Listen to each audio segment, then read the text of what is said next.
part 2 of our Avengers 2 Age of Ultron review. This one will be spoiler full.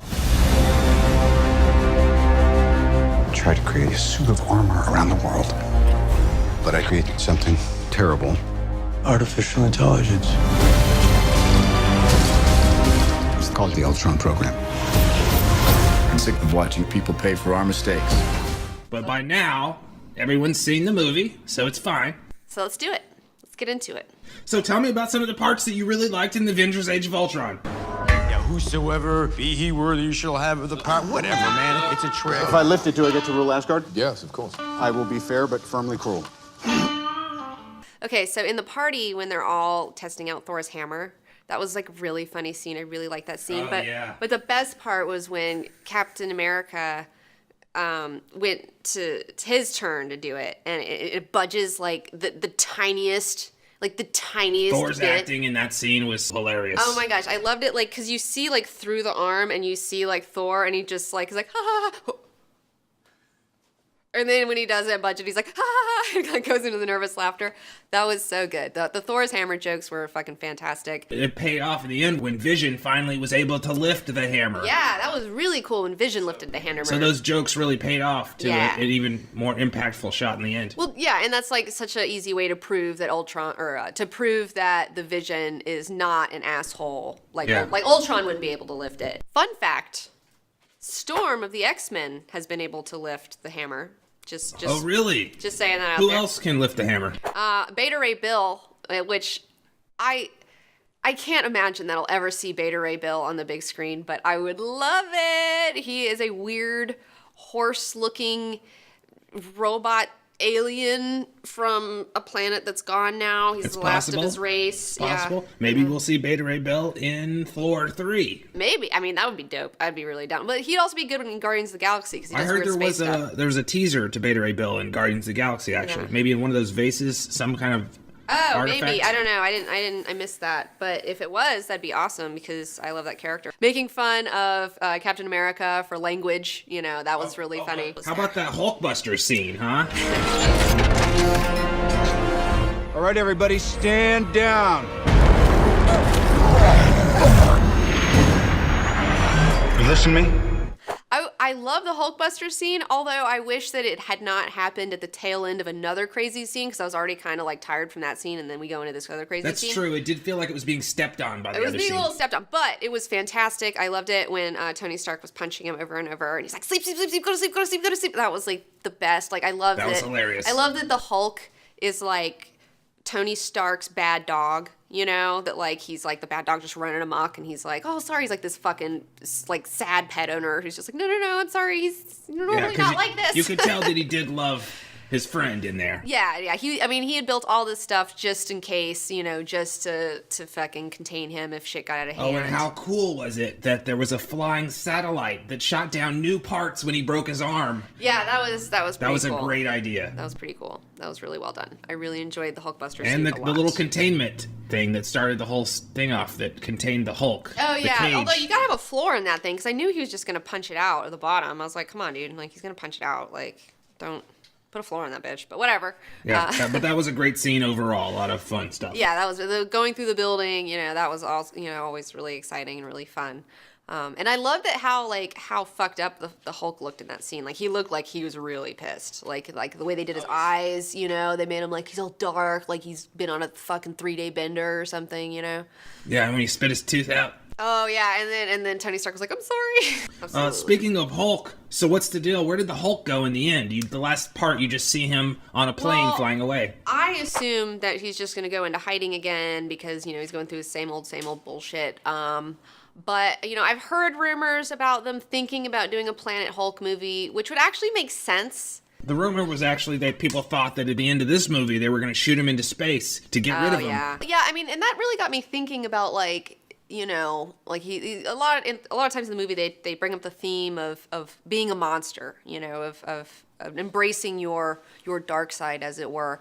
And I feel like even though the Hulk is a menace, and even though he is gonna fuck some shit up at some point and totally kill innocent bystanders, there's gonna be a time when some crazy fucked up shit's gonna happen, and you're gonna need a Hulk that's super crazy. So it's like you kind of have to like give him some allowances, you know? I mean, it sucks, and he doesn't like doing it either, you know? It's just like, you have a crazy weapon, you know? That's what's gonna happen. Obviously, in the movie, there's a lot of stuff between Banner and Scarlet Witch, and I have always maintained that I don't want to see a Hulk movie, just because he's a really hard character to base a movie around, because he's always like trying not to do anything. So like it's hard to have a leading man where he's terrified to take action. Like that doesn't really make a great leading man.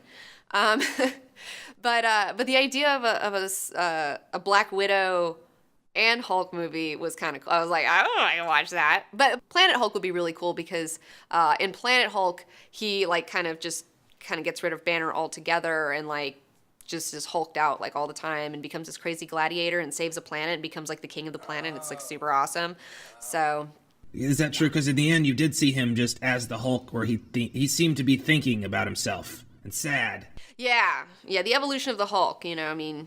Yeah, we saw that a little bit in this movie. A little bit. Speaking of the Hulk, there were rumors that he was going to end up in Guardians of the Galaxy 2, but James Gunn has kind of said that's not true.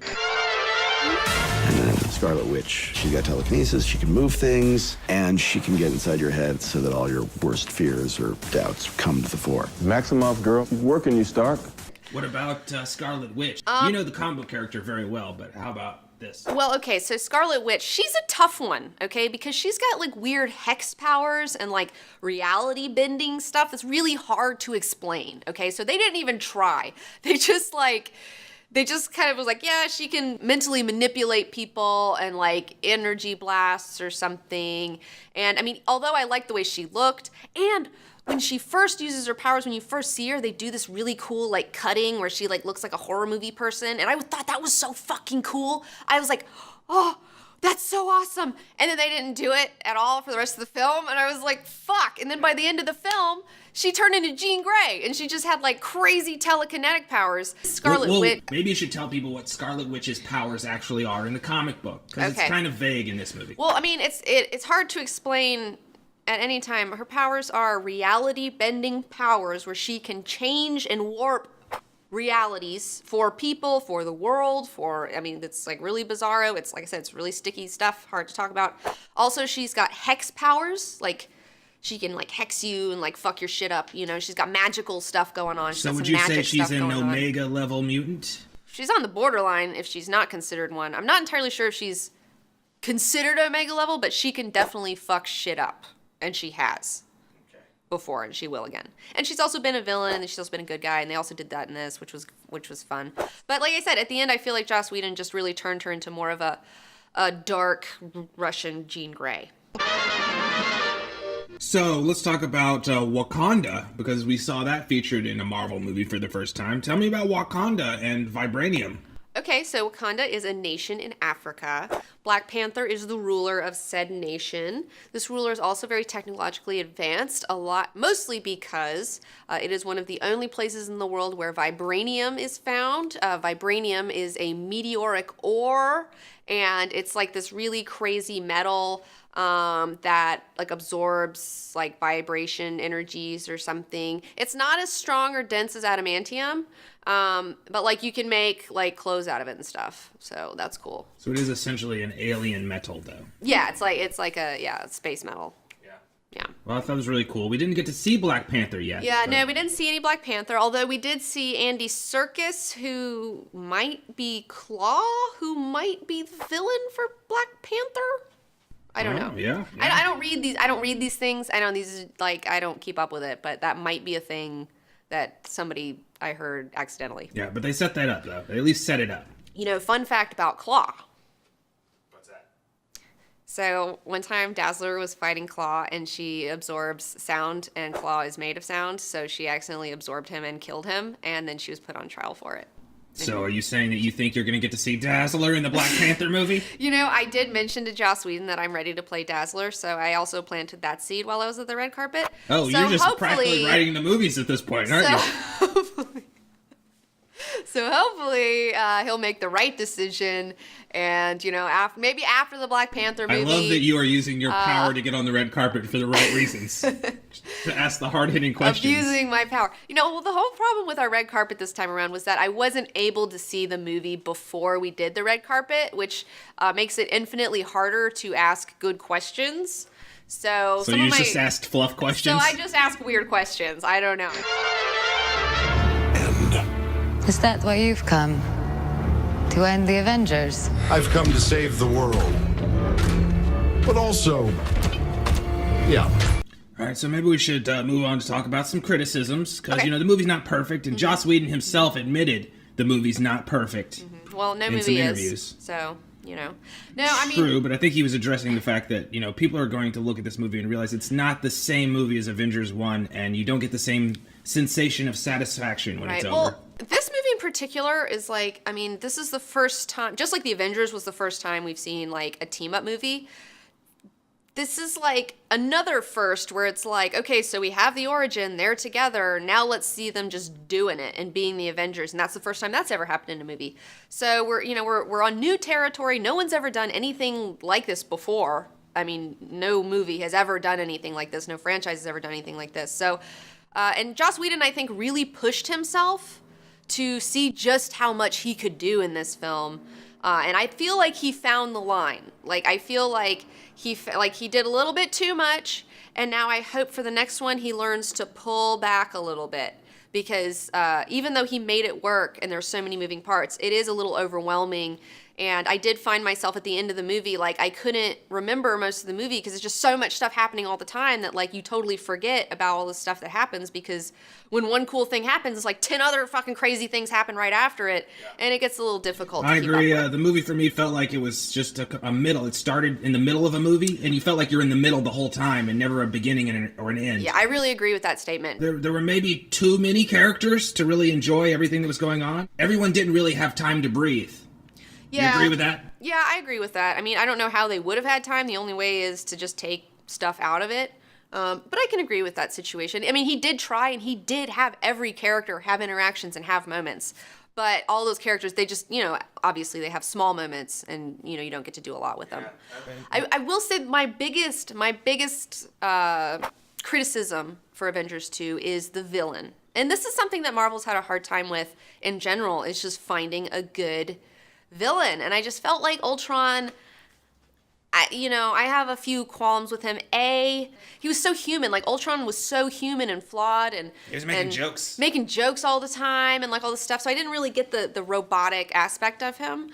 And also, he had a Transformer face. I don't understand why a robot can't have a robot face, okay?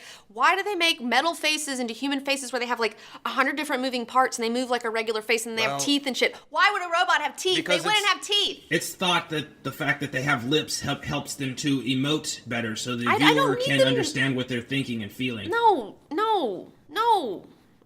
I don't agree with that. Do you think that lipless robots are the future? Yeah, I love the Transformers, how they just had the face, the original Transformers, how it's just a little face. I thought that was cool. Your robot has no lips, so maybe. I know, he's fine. Everybody likes him. I mean, people know what his fucking expressions are, so, But everything overall for me felt too abbreviated. Particularly how Ultron was born in about 2 hours during a party. It was just too fast. Yeah, it's not Age of Ultron. It's more like Week of Ultron. That's what they should have named it. Yeah, all the events in the movie happen way too fast.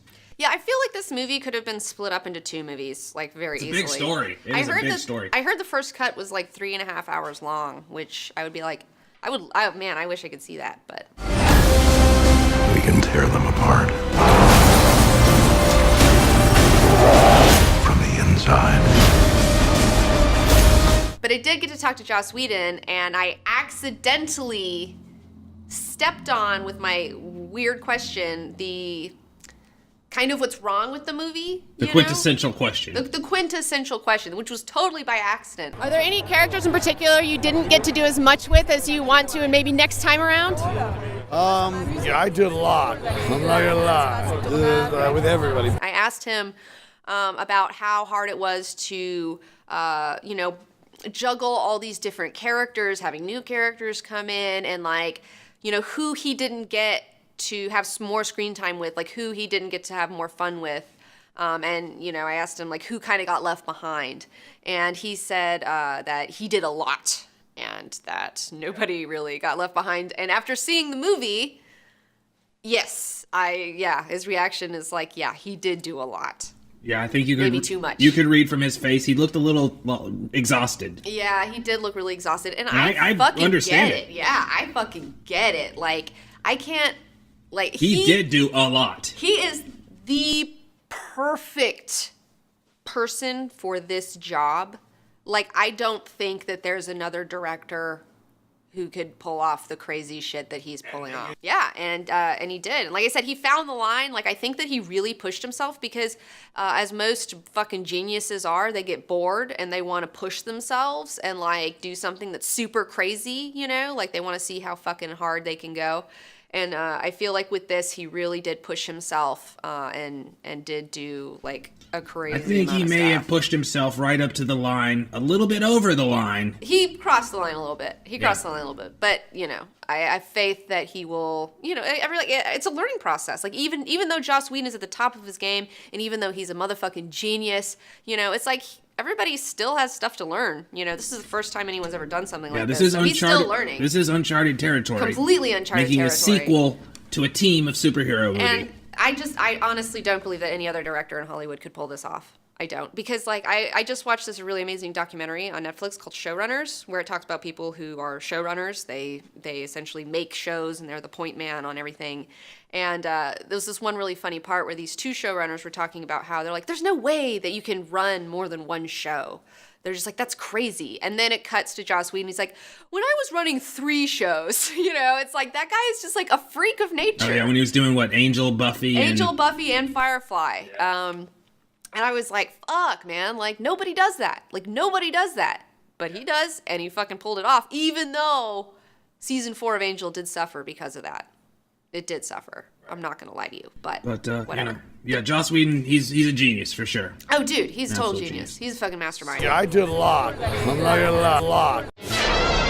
What'd you think of Hawkeye in the movie? Because everyone really loved Hawkeye. I really loved Hawkeye. I wasn't expecting to like Hawkeye as much as he made me like him. Like, not that I like have anything against him, but I'm just kind of neutral. I don't really care about his character. And in this movie, I really enjoyed his. He had a really great line with Scarlet Witch when Scarlet Witch was getting a little tired and disillusioned. She didn't want to go back out there. She was having a panic attack, right? Yeah, she was having a panic attack. She's never been in a full-out crazy Ultron battle and before. he coaches her. Yeah. And the lines he gives her are great. Yeah, I love that. Yeah, he's like, he says, the city is floating. We're, you know, up against hundreds of robots. I'm just a guy with a bow and arrow. You know, this doesn't make any sense. And it was great. It was so self-aware. His delivery was a little bit better than yours, but yeah. Well, of course. I mean, you know, I don't remember the line exactly because right after this line, a million other fucking things happened. So it was something like that. But it was good. I laughed heartily at it. I was like, ha ha ha ha. So there were rumors believed that Hawkeye was going to die in this movie that were spreading around the internet like wild. I didn't hear that rumor because I wasn't looking into any rumors and stuff. But I did get the distinct impression watching that movie that he was going to die. Well, I believe that's because Joss Whedon was giving you the old bait and switch. Well, that's what he does. Yeah, everyone thought that Hawkeye was going to die, and then you found out that it was actually Quicksilver who sacrificed himself to save Hawkeye. Yeah, I mean, that's another trademark of Joss Whedon is that he always kills somebody. You know, he's always killing people off. He's like a little pre-George R.R. Martin or something. But well, you got to kill someone to have good dramatic tension. And the whole time in the movie, I thought that Hawkeye, like the tone was that Hawkeye was going to die. Like that was the total tone of the movie. But then when he killed off Quicksilver instead, I was kind of surprised because honestly, Joss Whedon usually kills off your most favorite character, like the one you love the most. Well, you can't do that yet. We've got a bunch of more movies to make here. So yeah. So he didn't. Well, I was also wondering. I was like, well, is Jeremy Renner's contract up? You know what I'm saying? Because that's also a big deal in this. Well, now that I've seen this movie, I'm a big Hawkeye fan. So I'm glad he's not more dead. Hawkeye. I loved Hawkeye. The only, a character that I felt was missing from this that I would have liked to see more is definitely Nick Fury. You know. Yeah, that's a big problem with the movie. Yeah. We're gonna get into that. Well, let's get into it right now. So why was it that Vision was able to lift Thor's hammer? Because Vision is just a really cool dude, and he's worthy. So that's why. He's like a super pure dude. But I thought Vision was cool. Vision didn't have enough screen time, though. Yeah, during the fight, I was always like, let's get back to Vision. Like, where's he? I want to see him do cool stuff. Like, I'm excited to see more of him next time around. Definitely. I really want to see him and Scarlet Witch start talking. Because that'd be really hot. Okay. Yeah. Some Vision babies. I don't know if they can have baby. Well, no, with her fucking weird powers. Is they might he be a able to fully have functional robot? babies. I don't know. Data is. I don't know about Vision. We'll have to find out. You know, I mean, I would assume Ultron would give himself a dick. I don't know. I mean, I would assume so. Well, he's only half finished, so I guess we'll never know. Well, no, he was just half uploaded. The bottom half wasn't finished. No, he's half up. It was the upload icon. Sure, right. He wasn't uploaded into his feet yet. You know, his feet weren't uploaded. So what'd you think about Ultron, the villain of the movie? I felt that Ultron was the weakest link in Really? the The weakest Avengers link? Why is film. that? I don't know. He didn't feel like an AI to me necessarily. Like, he's very human. He was making jokes. He's very sarcastic. He's very cynical. He's always pontificating. He's got, I mean, I don't know. I know he's supposed to be some weird Chitauri AI. I don't know. I don't know exactly what his deal is. I mean, that's kind of a problem. Because it's like glossed over so fast, and then he just like pops up like half baked in the middle of the party, and it's just his fucking face. His fucking face sucks. I still like the idea of Ultron. I just feel like there just wasn't enough time to really get to know his plot, to get to know him. I just have never really liked any giant villain that just is like impossible to kill, and there's millions of them. You know, and that's another thing too. In the end of the movie, they're like, we gotta kill all the robots, and that's how we. Right, because him. Ultron, one of Ultron's powers is because he's just basically software. He can upload himself to any robot. If he's basically software, then why would killing the hard bodies kill him? That's true. And I think that hits on one of the problems with the movie is that it's not very satisfying when Ultron dies at the end, right? Yeah. Well, especially like if he's in the internet. I mean, he could be in a toaster somewhere or something. I don't know, a smart toaster. Right, he could be in anybody's Dell laptop. And he's so dumb that he would have all of his physical bodies at this one place, and he wouldn't have any of them like hiding out. Oh, somewhere. no, I'm sure that guy's got backups all over the place. I mean, he would just have them all there so the Avengers could kill them all there. Like, that doesn't sound very smart. Yeah, that's why the ending doesn't feel very satisfying when he dies. Yeah. Because he's just, what his vision says, oh, you're the last one. And I still don't quite understand why he was doing what he was doing. You know, I still don't quite understand his motivations. They should have had a line where Captain America's like, we got to take out all the brains. Take out all the brains. Yeah, the brains in the bots. So Ultron can't upload himself to one of these other ones. Yeah, maybe there's like a specific part or something that needs to be destroyed. I don't know. Right. They don't address they do not address that they need to shut down the internet. Yeah, because that was one thing. Like, you know, we've already kind of addressed the whole internet thing in the Terminator movie with like the one with the Terminatrix chick in it. Terminator 3: Rise of the Machines. And in that movie, they're like, oh, we gotta kill Skynet. We gotta stop Skynet. We're gonna go to this main computer and destroy Skynet. And then they get there and they realize, they're like, oh, that's not how he's in the internet. There's no stopping Skynet. Right, like, but in the time, back in 2003, that was a brand new idea. That was a brand new idea, and it was an amazing idea. But that happened like over 10 years ago. And so like, you can't now make this movie and then, you know. So the whole time you're saying you were thinking Ultron's everywhere already. Yeah, I was like, we're fucked. He's in the internet. We're fucked. I saw Terminator 3 part in bits and pieces when I could pay attention. Maybe there was a line in there that we didn't hear that we missed. That explained it.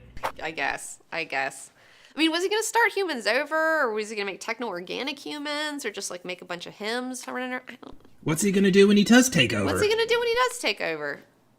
I don't know. Well, anyway, it wasn't that bad. This vulnerable world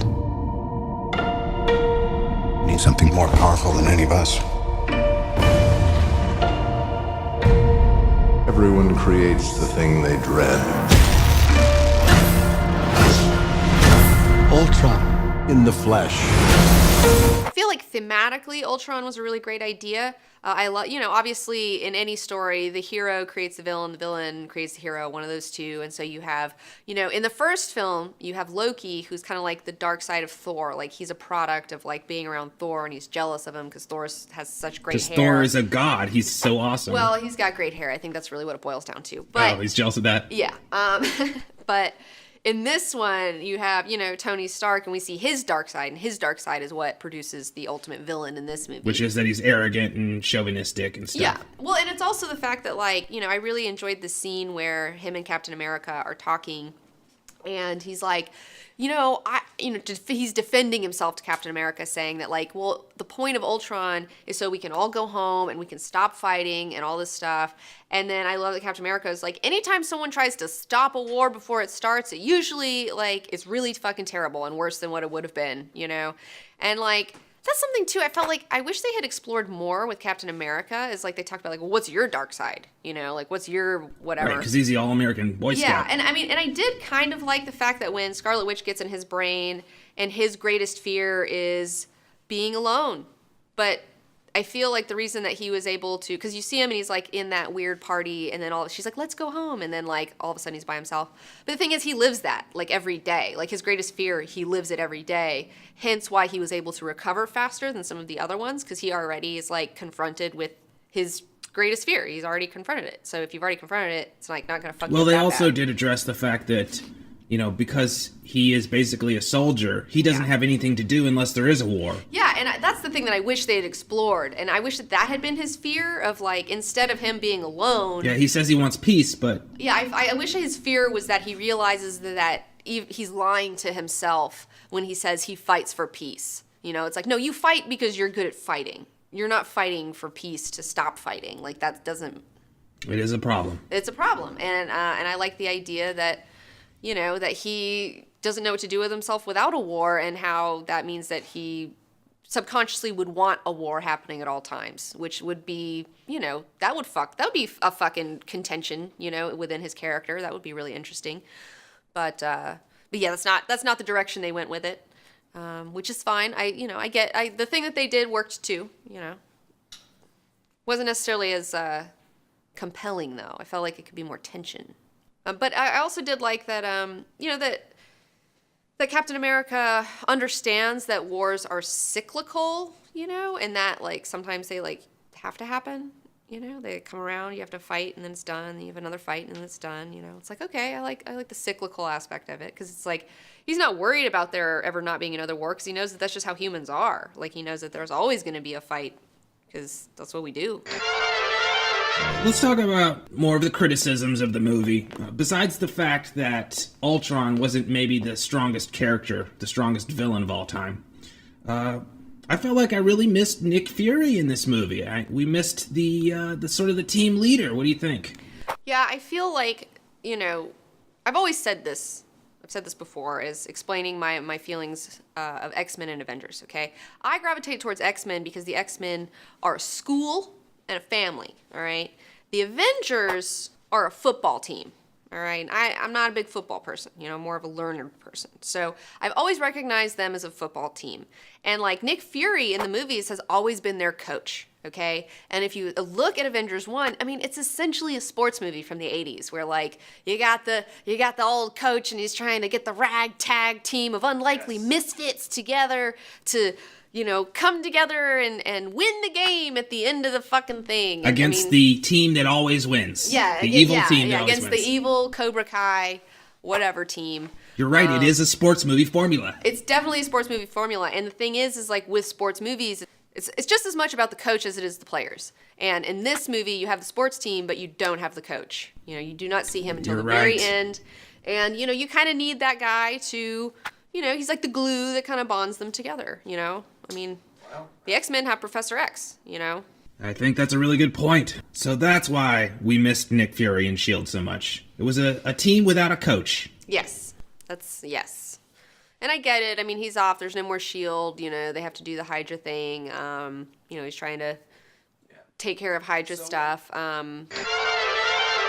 So we've all found out that Age of Ultron will have an extended version when it comes to DVD and Blu-ray. It's going to be 3 hours long. The first cut was 3.5 hours long. The theatrical version is 2.5 hours. So we're going to get quite a lot of extra footage, and I feel like there's room for it. Yeah, I mean, I'm excited to see, what other footage there is and what other endings they thought of. And supposedly, there was a scene with Captain Marvel potentially teased that was cut. Oh, yeah. Okay. How do you feel about Captain Marvel? Tell me about her character. Because she is legitimately a super badass female. I think she's a really great role model for like little girls who want to get into superhero stuff. I think that little girls are really going to respond well to Captain Marvel. I mean, she's like, her whole deal is she was a part of the military. She's a pilot. She's a badass pilot chick. And she comes upon some Kree wreckage or something with Kree shit. She gets zapped by it or something. And then she gets powers from the Kree stuff, which Krees are like an alien race. You know, you have your Shi'ar Empire, you have your Kree Empire, you have the Badoon. What other assholes are there? The Skrulls, you know, those dickheads. But yeah, I'm excited about Captain Marvel. We'll see. She wouldn't be my first pick necessarily, but I understand why they're using her, and she's an integral part of the Avengers, so I could see it. Especially since, you know, who knows how long Scarlett Johansson's, you know, contract is for, so it's like they're gonna need another female fucking character at some point, so. But you're a big fan of Miss Marvel, the hit comic that's out right now. I am a big fan of Miss Marvel, and, you know, she could potentially end up in these movies because she isn't a mutant. She's an Inhuman. So that could be really neat. Oh, yeah, so you'd be more excited for Miss Marvel than Captain Marvel? I would be definitely more excited for Miss Marvel than Captain Marvel. Although I am excited for Captain Marvel. Oh, how'd you feel about Scarlett Johansson in the movie? I really liked her character in the movie. I thought she was great. I felt bad that Banner, you know. How'd you feel about the love story between the two of them? I thought it was hot. I never thought about that before. I never thought about those two characters getting together. But I was totally okay with it. I totally understood it. I liked it. I was so mad that Banner left her behind and ditched her. I'm so mad. I am so mad. And, you know, let me tell you one thing that I did not like, though, about their interactions is when it finally comes out and, like, the missed our window and they're in the Hawkeye safe house thing and they're talking and he's like, says to her, you know, I can't have a family and a house and kids and I can't give you that. And it's like, dude, you're making a lot of fucking assumptions right now, okay? It's like, dude, she's just asking to, like, hang out with you and have sex and have fun and date. Like, she's, A, like, you're going straight from that to kids. And B, why on fucking earth would you assume that a woman like Black Widow would want to be a housewife? You think she wants to get married to you and be your subservient housewife and just have your children and raise children. You think that that's what this woman who is a super spy, crazy bitch, wants, like, you think that that's what she wants. That's her ultimate goal in life. I also was under the impression that she was just setting up some kind of, you know, date scenario, not necessarily a long-term relationship. Well, she just wanted, yeah, it's just like, let's fucking hang out and see what happens, you know? Whatever. Like, you may turn into the Hulk and piss me off and try to kill me, and then whatever, we're broken up. It's fine, like... And he just went all the way to the end scenario. You really think the Black Widow wants a house and kids? Really? It's like, this bitch is going to be doing crazy missions. That's what she loves to do. That's what she's good at. Like, she's fucking... Whatever. Probably the only person that is right for her. Yeah, I know. She's like the best person for him. And he's like, psh, just, I have to torture myself. Oh, you know. Although I did really appreciate when... the beginning where Thor or when Black Widow is trying to make Banner feel better about hulking out and being crazy, you know. How she de-hulks him. Yeah, and then Hulk, well, then they ask Thor, you know, they're like, oh, you know, tell Bruce something to make him feel better, and he's like, your enemies at the gates of hell are all screaming. And he's just like, Banner's just like, this is not what I want to hear right now. Like, it was so cute because their perspectives are so different. What were your favorite Thor scenes in the movie? I mean, any scene where I can see his giant arms. Oh, come on. Oh, gosh. I don't know. You humans with your body part fetishes. I know. We do have, you know, it's hard not to appreciate that. I don't know.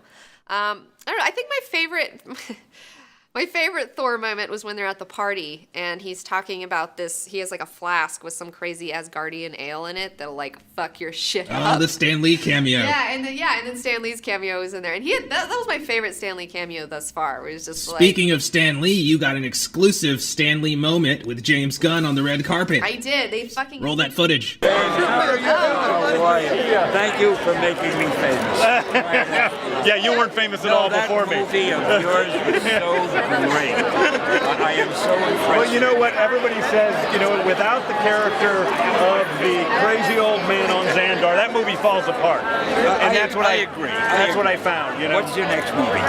It's strangely enough, it's called Crazy Old Man on Xandar. That's me. Stars you son of a gun. You named it. You're after battling me. Thanos by yourself in hand-to-hand combat. Finally, it's more than a cameo. Yeah. Oh, I love you. Hey, James, good. Can I get you guys to come here? Sure. Well, I got Stan Lee to do an interview for me. I was just talking about you 2 seconds ago. Really? I said that this is all just because of Stan Lee. Stan Lee's the one that took in the 1960s, took the soap opera and the superhero and merged them into one so that we cared about their personal lives. If I had And known that's he what was matters. talking that way, I wouldn't have come in and interrupted that way. Great seeing you. My hero. See you again. My hero. Right here. Sorry. They fucking did a fucking bit in front of me. Like, I don't know what happened. I was just standing there and I'm not sure if that was a bit or not. I don't know if they rehearsed that or if they're just, I think they're both just really great showmen. So like they're able to just do that. I hope that I'm on that level one day because they were like so witty and they had like really great like responses to one another. So that was pretty magical. That was a magical moment. Old Stan Lee, man, I've been orbiting around him for a while. Like not trying to, it's just he comes into my path a lot. I don't know what that means. It means Stan Lee is everywhere. Sure. Certainly in LA. What was one of your favorite scenes, Space Brain? One of my favorite parts was actually with John Cheadle's Iron Patriot or that was War so Machine good. character That was when so he good. tells the story, and Thor is like, "What? That's it? It's over." I know. And then Thor realizes, "Oh, I'm making him feel bad." Yeah, and then he's like, "Oh yeah, cool story, bro." Like he cool story bros him, and it's so funny. And then when you see Don Cheadle and he goes up to a bunch of normal people and he tells his story, Tells the and same story again. He tells the same story, and they love it. They eat it up, and he's like, "Yeah." And then yeah, it pays off in the end again. Yeah, When he says, "Time to get a new story." Yeah, that was really cute when he finally gets called in to help the Avengers, and he's so excited because now he gets to play on their football team and get some cool guy stories so he can get laid at parties, Yeah. That was really adorable. Just that, God, I wish that party scene was just like the whole movie, man. That was like my favorite part. I want more of that. Like, I loved it when they addressed the fact that Gwyneth Paltrow and Natalie Portman are too good for this shit. And how they're both not in the movie, you know? Yeah. And they're like, "Oh, where's your girlfriends at?" And then Thor and Iron Man start getting into this girlfriend competition of going back and forth of whose girlfriend is like cooler and hotter or something. What was your favorite action scene moment in the movie? At the moment during the Hulkbuster scene where Robert Downey Jr. is punching him in the face and telling him to go to sleep over and over again. Yeah, that was pretty good. I think that might be my favorite too. That was really good. There were some really good, extended sweeping shots that they did in Avengers 1. They did that again twice. Really good. Yeah. Well, I really, again, it's like, it's so funny because my favorite part of superhero stories is the mundane aspect. But I loved it, like, during the scenes where they are doing these crazy action stuff, they will take moments to, like, acknowledge how crazy it is. And, like, I remember, like, Hawkeye and Scarlet Witch, or Hawkeye and Black Widow were in a car together, and they're just, like, talking about something that's, like, a normal fucking thing. Like how he's going to refinish his kitchen or something. I like that sort of stuff. I was always into that sort of stuff. So let's wrap it up. What'd you think overall? I think the Avengers 2 is really great. Totally worth going out and watching. Worth watching a couple of times. I can't believe Joss Whedon pulled it off with all the crazy moving parts that he did have. I'm really excited to get the Blu-ray and watch the deleted scenes, the alternate endings, see the longer cut, listen to the commentaries. I have so many questions. I can't wait to get these answered on that Blu-ray. That's true. Usually I don't like extended cuts, but maybe this extended cut will make the movie feel more balanced. Yeah, this is one of the few movies where I felt like it did need more.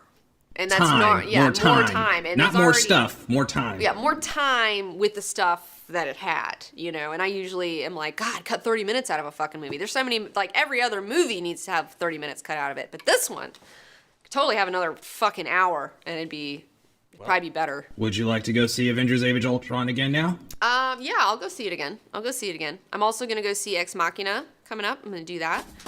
I am. That looks so much like a thing you can zap I me know, with. It's it looks like a ridiculous. taser. I know. All right, so I have a big comic book audience. We read a lot of comic books. And I know that Angela just got in the Marvel Universe. Is there any way that we're going to see Angela in a Guardians of the Galaxy movie? People have so many questions about so many characters from the Guardians of the Galaxy, and I can't answer that. I mean, there's, we're going to have 1 or 2 new Guardians in the next movie, depending on how you look at it. Maybe even, 3 if you look at it a certain way. But the truth is I really want to get to know the 5 Guardians that already exist a little bit more. Mm-hmm. And that's the first and foremost important thing. So we can look forward to seeing more character interactions in the second one? Awesome. Definitely. I'm so excited. Definitely. I think you're going to be able to get to know some of the characters that we didn't get to know as well in the first movie. A little bit more about Gamora, a little bit more about Nebula, a little bit more about Yondu, and we'll be able to, take their characters to a deeper level. Yeah, I hope to see Gamora kick some more ass this time around. Me too. I sure did, and it was fantastic. He was very well spoken and funny and had lots of really great retorts about everything. And I was asking about Angela, if we were going to see Angela in a movie at some point, because that would be like Angela, is that a character you really like or something? Yeah, let me back up here. Okay, Angela she was originally from the Spawn universe, okay, but Neil Gaiman created her, all right? And supposedly at Image, people who create characters, they keep that character. That's not owned by the company Image or whatever. So later on in life, for some reason, McFarlane's like, dude, you don't own Angela, I own Angela. And Neil Gaiman's like, whoa, that's not what we fucking agreed upon, bro. So it's like there was this weird court battle going on, and eventually Neil Gaiman gave Angela to the Marvel Universe just as a fuck you to Todd McFarlane, in my opinion. But what they've done with her in the Marvel Universe is really great. She's a part of the Guardians of the Galaxy team. She also has her own title right now that's like super awesome. And like, I wasn't expecting to like her character at all, but I fucking love her character in the comic books, and I would love to see her on the big screen. And like I said, that would just take that fuck you to like a new level if you took the character that he claimed he owned and then put her in like a super like billion-dollar grossing so Disney you want to movie, see this character not because you really like them, but because you want to see a Spike story take it to its furthest. It's both. It's got multi-layers that I like. So you just had to ask him about that, huh? Yeah, I did, and he was like, I can't say anything, because they can never say anything. But I was trying to at least plant the seed in his head, like maybe if I said Angela to him, he'd start thinking about it, and maybe he would put her in there eventually. I don't know. Yeah. Who knows? This pink-haired girl sold me on the idea that it's a great idea. And like she's like, her and Gamora are like killing buddies, and like it's really cute. Like, I don't know, it's really nice to see 2 badass females getting along. I have a question about Guardians.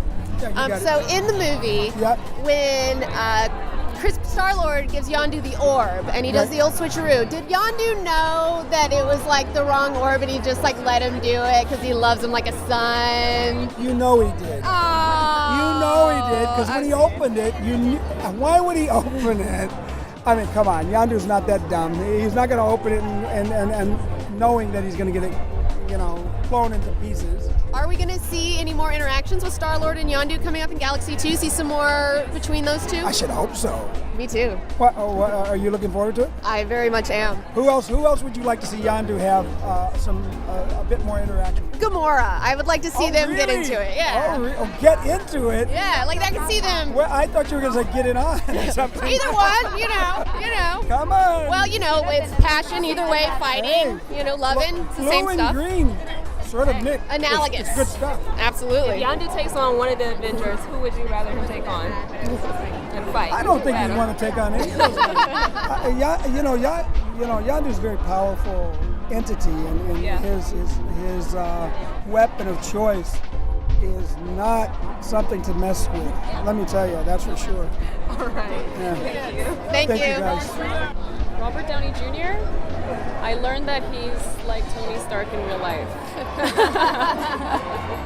Love his attitude. He's great. I'm with Brian Tyler, the composer of Avengers 2 soundtrack. Now, you also did Furious 7, which I recently just saw, which was awesome. Oh, good. Do you enjoy doing soundtracks for more like epic action films? Is that something you specialize in? It's kind of become that, I like doing all kinds of films, but I think there's a certain affinity I have for these kind of films because they're just what I grew up wanting to go to see. Like, you wait for the summer for those big, epic mind blowers that you want to be taken away on a journey. So for me, like fantasy films and big epic films, I don't know, I'm just partial to. Yeah. Are there any new character themes that are super badass that we should look out for? Like, what's your favorite character theme that you've come up with? I think, Ultron, Ultron's pretty badass. and I think, the interesting thing about Ultron is that he's dangerous and he's scary, but he's funny. You know, Spader's delivery is very twisted and dry, and he does does some crazy stuff, and then has a line right after. So the music had to kind of dance around that. That was a lot of fun for me. Today on the show, it is Space Brain and I's. Space Brain. Today on the show, Space Brain is fucking me up. Today on the show, Space Brain and I are going to give you our mini spoiler-free Avengers 2 review. Yeah, that's right. I'm right here, and when I talk, I should probably turn my head and acknowledge that I'm talking and not look like I'm dead. Oh, I'm dying. Oh. Oh, God. Oh, Space Brain. Oh, can't take it. You're already cynical. You've only been here for like a month, and you're already jaded. Okay, great. I should probably turn towards camera. What happened to your voice? We got new voice. Why are you upside down right now, Space Brain? That's so weird. I didn't know you could do that. I'm back. Okay, I'm back. Are you even drinking? What are you? Oh, you won't believe it. I had some of that Thor juice from Asgard. How do you even drink? You don't even have a. How would you even? He was trying to dump it on my head, and I get really obliterated. That's cool. I wish it was that easy for me. He's passing out again. All right. Well, we'll get back to Space Brain in a minute. He's going to take a break. He's going to sleep it off.